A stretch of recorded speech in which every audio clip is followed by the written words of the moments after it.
What is an odd behavior of yours you think only you do? I have noticed I often sniff when I enter a room so I don't scare people by just talking out of nowhere. Your friends probably think you've got the crippling yeet habit. Plot twist, that's the actual reason. I throw up gang signs at my dog. Don't know why it started, but I get a laugh out of it and my dog just likes the attention. I sing with my cat and he responds when I pause. Somebody once told me the world is gonna meow. I ain't the sharpest tool in the meow. I find it hilarious he also likes the attention. This is delightful. I'll occasionally reread sections of a book where nothing much happens, but the characters are just chilling. It's almost like visiting friends. One of my favorite parts in all of the Harry Potter series is when Harry gets 2 weeks alone and diagonally in prisoner. Nothing happens. Just wish I could experience that myself. That's my major complaint about especially the later books. I just love the wizarding world and want to have more slice of life in it. Just descriptions of the shops, the classes and breaks at Hogwarts, the interactions between full family wizards and muggle burns, etc. In the later books it's all just drama and I just want peace. I make a valley out of pillows and blankets and sleep in the middle so I can koala hug something while laying on either side. I call it building a nest, but same idea. It's the most amazing way to sleep. I miss my nest when I travel. I have hyperhidrosis, fancy word for sweating a lot, and my t-shirts are constantly sticking to my armpits. To unstick them, I just lift my elbows up and down a time or 3. Basically, I flap my arms like a chicken. Most of the time, I don't even realize I'm doing it. Imagine having a conversation with someone you have never met and they randomly start flapping like a chicken out of the blue and act like nothing just happened with no explanation. I am effing dying at this image. I love it. It's poultry in the motion. I tap every time a dashed line goes past the car. It's like a perpetual game of Guitar Hero. Yay, but do you use the invisible saw extending from your finger to cut down telephone poles when you're in the passenger seat? Mine's a laser beam. Mine's a broadsword that cuts everything down. Just before I'm about to write, sometimes I'll do this little circle thing in the air above the paper, like I'm revving the pen up before I use it. Also shout out to you /DeviousMRBlonde for telling me the name of this little practice. And so, I am here to say, F yeah, I am not the only one. Shake my butt when I'm lying in bed. Hey, you should meet my roommate. I wake up every morning to him just fast asleep but vigorously shaking his butt. What the cinnamon toast F does he realize he does this? I rub the tip of my nose and after a while it starts to feel really nice and I get a mild sensation not unlike an orgasm.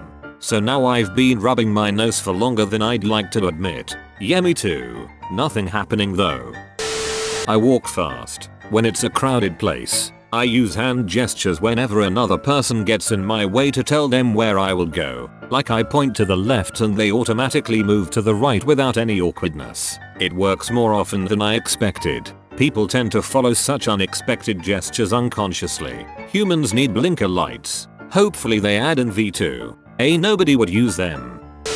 Using random number generator apps to dictate how I set my daily to-do lists. When I can't decide between two things, I assign them random numbers, like 68 and 14, or call them left and right, and have someone pick one over the other. Whatever they choose I go for that thing. When I'm alone I use RNG or coin instead. So not exactly, but same idea I suppose.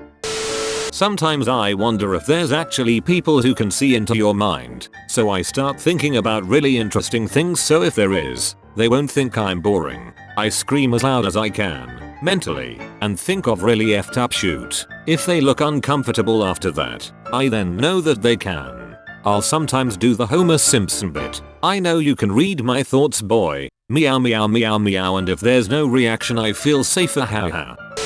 If I accidentally hit my head or something when I was little, I'd pretend to be knocked out for at least 10 minutes on the floor and then slowly get up when I'd realize nobody was going to indulge my dramatic butt. Drama queen. Sometimes when I'm listening to music I play a game where I tap my fingers to the syllables. If the sentence ends at the pinky or the thumb I win. If not I must continue until it ends up at one of them.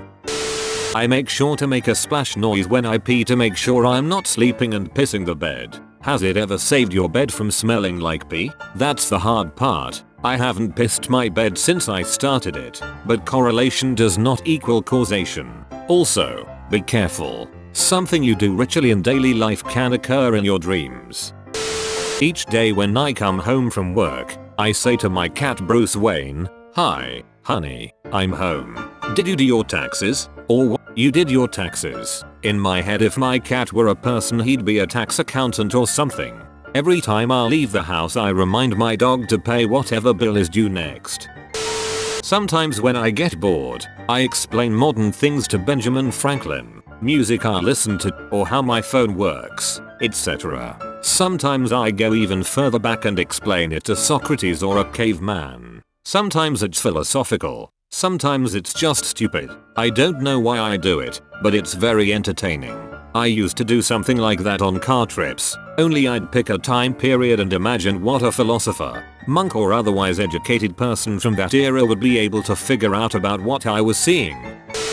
When at the library or bookstore, I sometime open a book I know I will read at some point, but not right now, and read a random line at a random page. Then, maybe years later, I will read the book, and when I get to that line that I have forgotten all about and get the most powerful feeling of deja vu, I will remember what the world felt like, smelled like, the sensations and feelings I had while reading that line. It's like little gifts of memories to future me floating around in various books.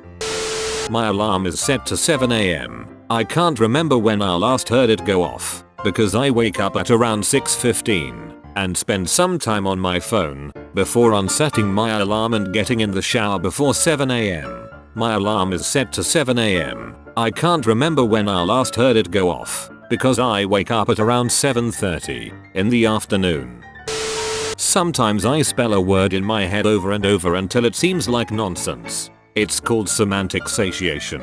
Well, holy shoot, till. I do this with seatbelt a lot. Seatbelt. Seatbelt. Seat. Belt, belt, seat belt. I'm mocked often. Talking to myself in gibberish when I'm doing something as though I were explaining what I'm doing. I imagined a guy doing the dishes and talking like someone from The Sims. Laughed my butt off. Sell. See how far ahead I can walk with my eyes closed before I get freaked out and have to open them. Edit. Whoa. Thanks for the attention and the gold and silver. Walk safe. Edit 2. Quick shout out to the 2 books that started me off with this behavior and may interest people with similar habits. Day of the Triffids and The Wonderful Story of Henry Sugar. Edit 3. Someone complained about the length of my edits in relation to the original length of my original comment, so I thought it best to put a sincere and heartfelt apology here where the highest number of people are likely to see and appreciate it. I did this in childhood, while riding a bike. Twice. I was trying to see if I could judge everything in my mind well enough to navigate the world after closing my eyes. Spoiler alert, I couldn't. Ended after about 10 seconds one time when I rode straight into a parked VW bug. The second time was down a flight of concrete stairs into a cinder block wall. Still have the scar across my forehead. The first time was bad. The second time was icing on the cake. In the shower, I slowly rotate to keep myself evenly warm. I do it unconsciously now, like a rotisserie chicken. According to this highly unscientific poll, 6% of people do this.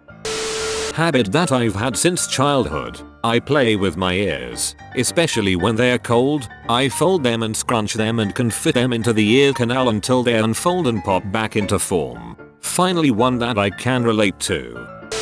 Every time I bend over to pick something up, I pretend I just unknowingly dodged a bullet from some faraway sniper trying to take me out. Sometimes I shoot fingers guns for no reason. Stop dodging.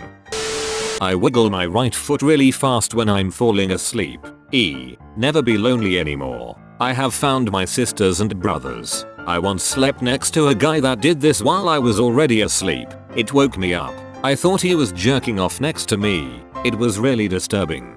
But then I quickly explained that I was just wiggling my foot, which obviously I was. There's no reason for you not to accept that explanation, because it's true. It's so silly that we're even talking about this. Really, this is boring. Let's just change the subject.